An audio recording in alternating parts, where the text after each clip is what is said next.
These are the 15 biggest box office disasters of 1990, films that cost Hollywood studios tens of millions of dollars and left careers in ruins. From miscasting nightmares to franchise failures, these movies prove that even the biggest stars and most celebrated directors can stumble spectacularly when ambition outpaces execution. Heart Condition landed in theaters on February 2, 1990, and vanished almost immediately. Bob Hoskins and Denzel Washington should have been a winning combination in this supernatural buddy comedy, but here's the thing. The film pulled in just over $4 million against a budget of nearly $10 million. Trouble started before cameras even rolled. Gene Hackman passed on the lead role, and so did Robert Duvall, Brian Dennehy, and Dennis Hopper before Hoskins finally signed on.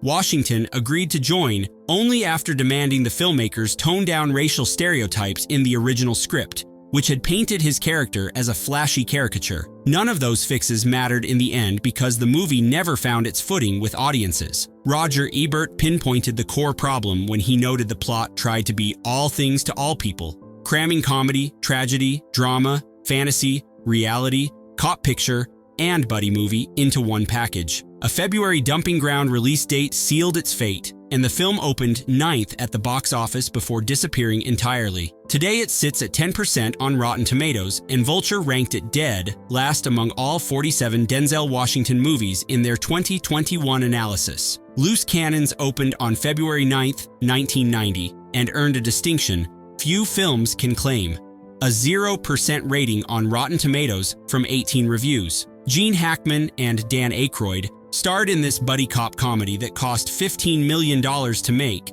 and the studio recovered barely $5.5 million. Problems erupted on day one of production. Actor J.T. Walsh found himself fired just 2 days into filming after Aykroyd discovered he'd appeared in a John Belushi biopic that Aykroyd had publicly opposed, and that conflict set the tone for everything that followed. Aykroyd's central gimmick had him playing a detective with multiple personality disorder who shifted between impressions of Tweety Bird, Sylvester, and various other characters.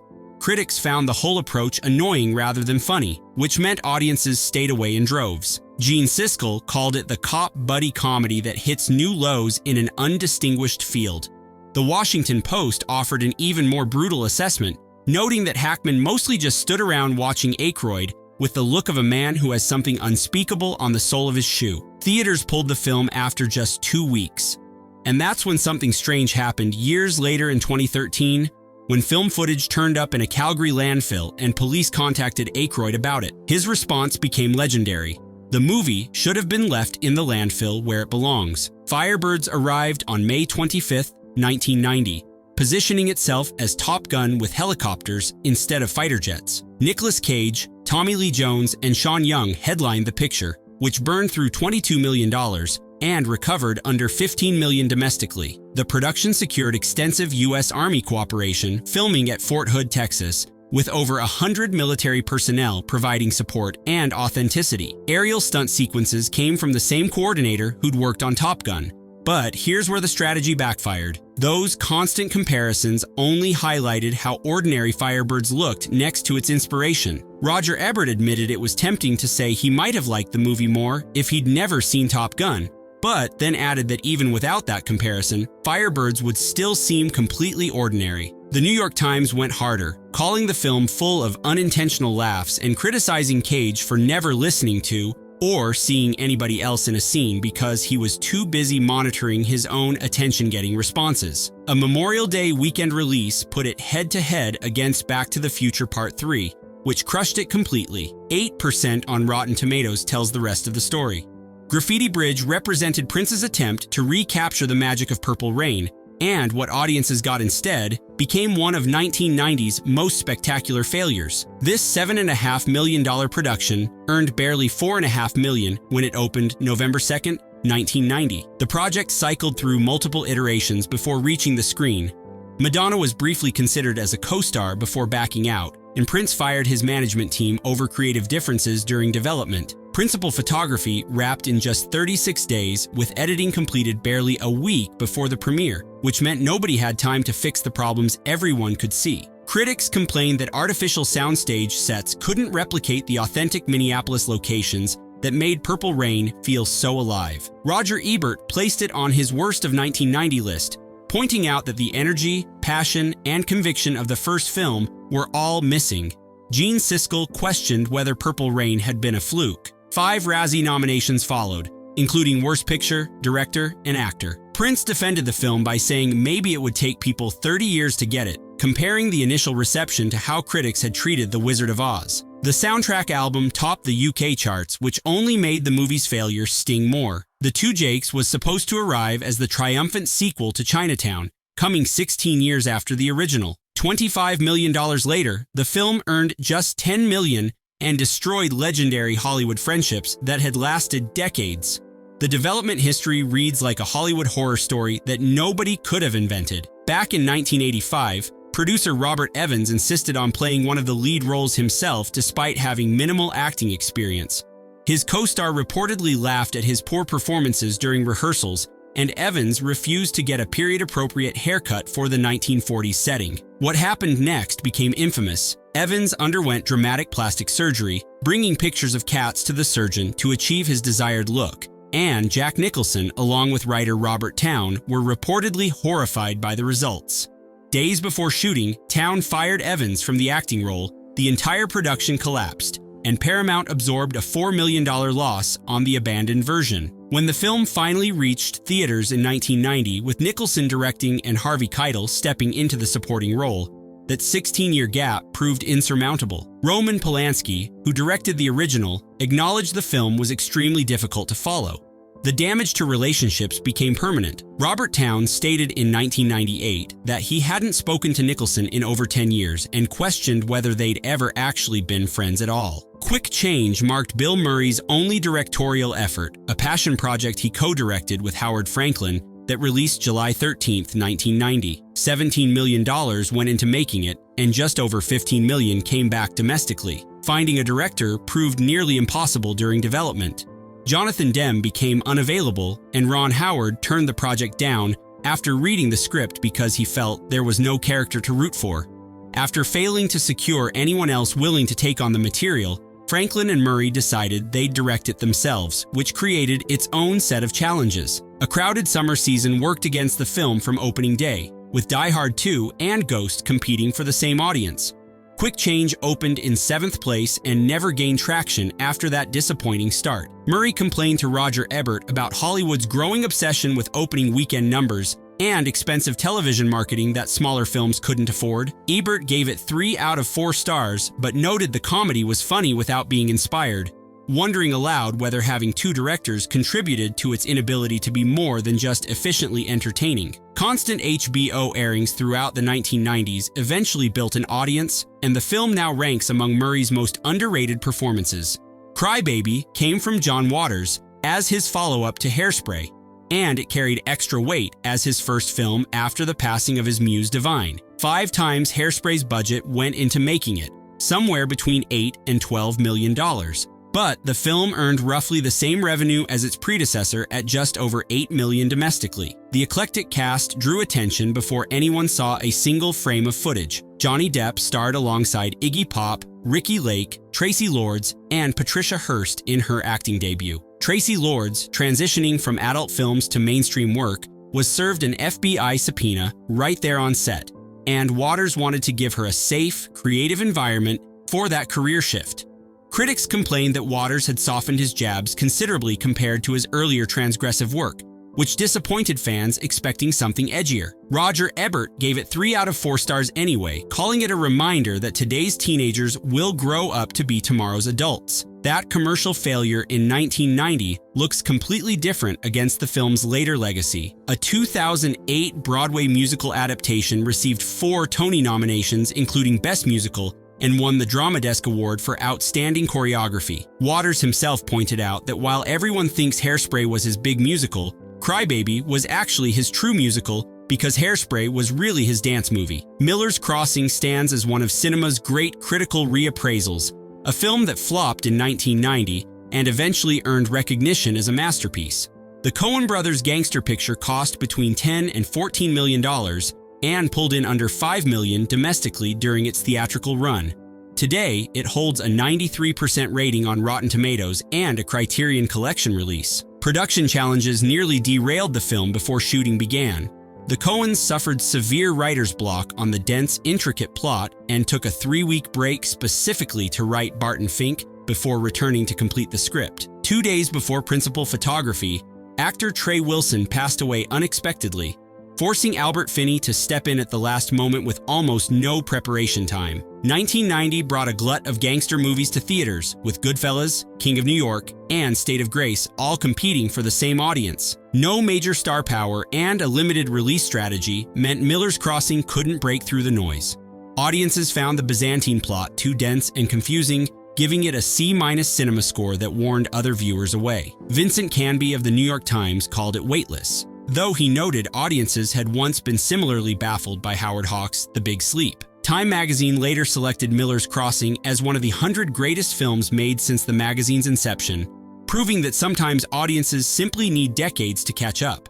Ghost Dad paired Bill Cosby with legendary director Sidney Poitier, cost $30 million, and brought back just under $25 million domestically. This marked Cosby's second consecutive theatrical disaster following Leonard Part 6. The project had originally developed with completely different talent attached. Steve Martin was set to star, John Badham would direct, and Steven Spielberg was producing before that version fell apart. What emerged after substantial rewrites was a script tailored specifically to fit Cosby's family-friendly television persona, which should have been a safer bet. Critics savaged the film for inconsistent supernatural rules and sluggish pacing that made 90 minutes feel endless. Roger Ebert gave it half a star and openly wondered how Cosby could get himself into movie disaster zones like this, questioning how Sidney Poitier, a skilled filmmaker with an actor's sense of timing, could have directed such a mess. Gene Siskel proved equally brutal, calling it lifeless from the first frame and noting that after Leonard Part 6 and then these were shockingly bad films back to back. 6% on Rotten Tomatoes captures the critical consensus.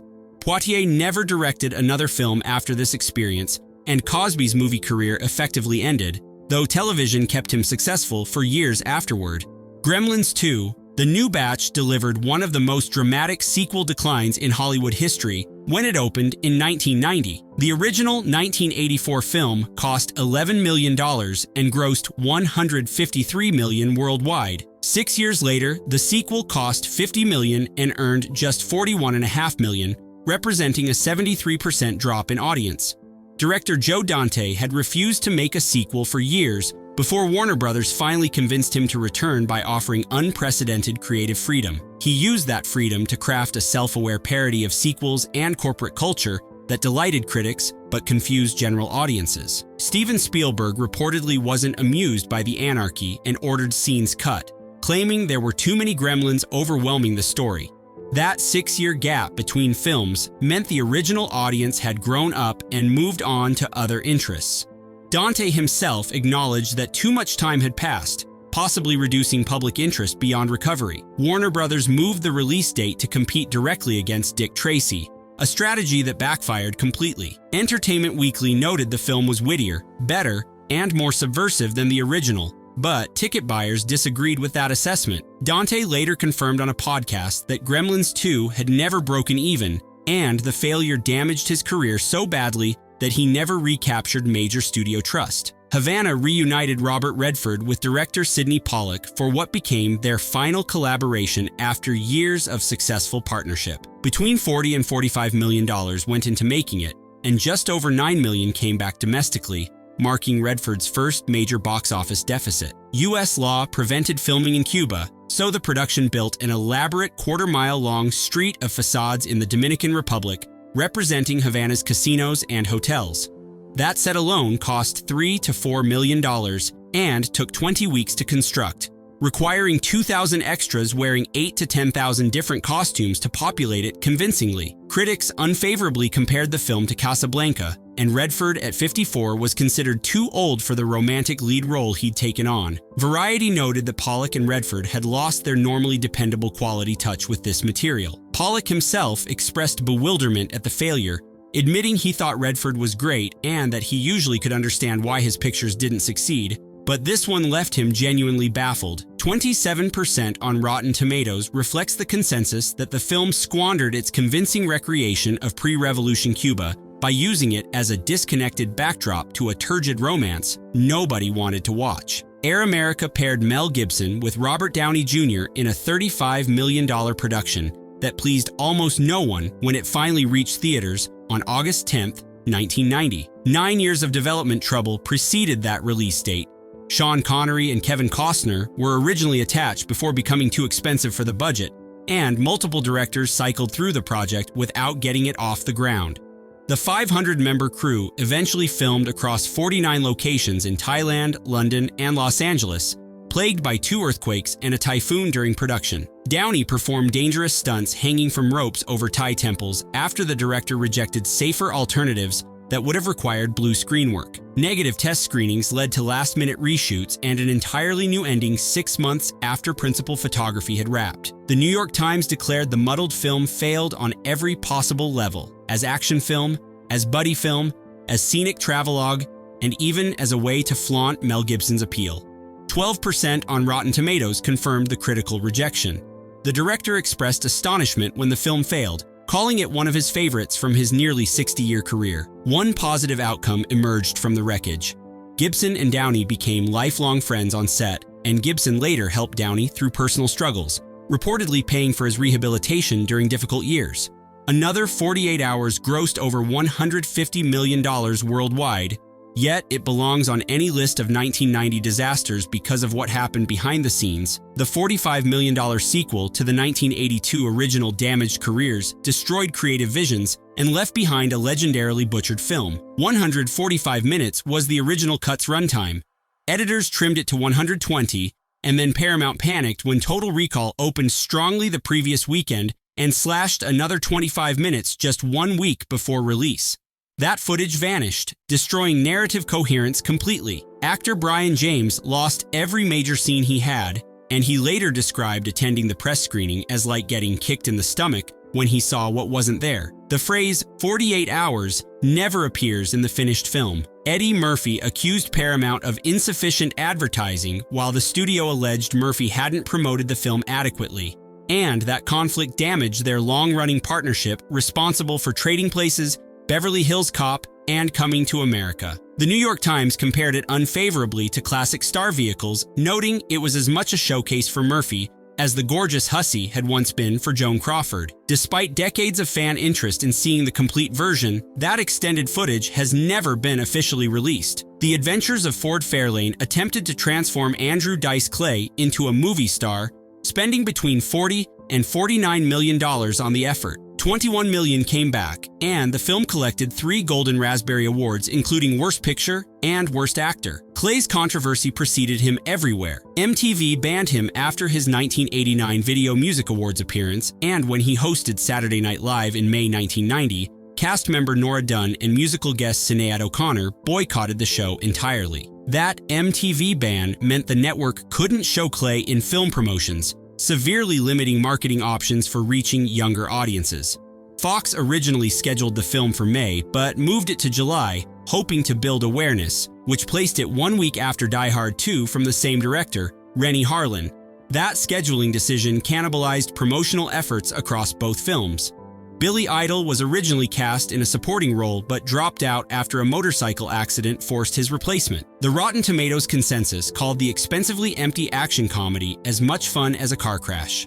Clay's career cooled through the 1990s before experiencing a late career resurgence with critically praised roles in Blue Jasmine, Entourage, and A Star is Born. The Bonfire of the Vanities stands as Hollywood's most documented disaster, a $47 million adaptation of Tom Wolfe's bestseller that earned just $15.6 million and spawned a legendary book about its own spectacular failure. Miscasting problems ran through every major role. Tom Hanks played the cold-hearted Wall Street character, Sherman McCoy, after the script was rewritten to humanize America's sweetheart, which undermined the entire point. Bruce Willis took the role of a British journalist after Jack Nicholson and John Cleese both passed.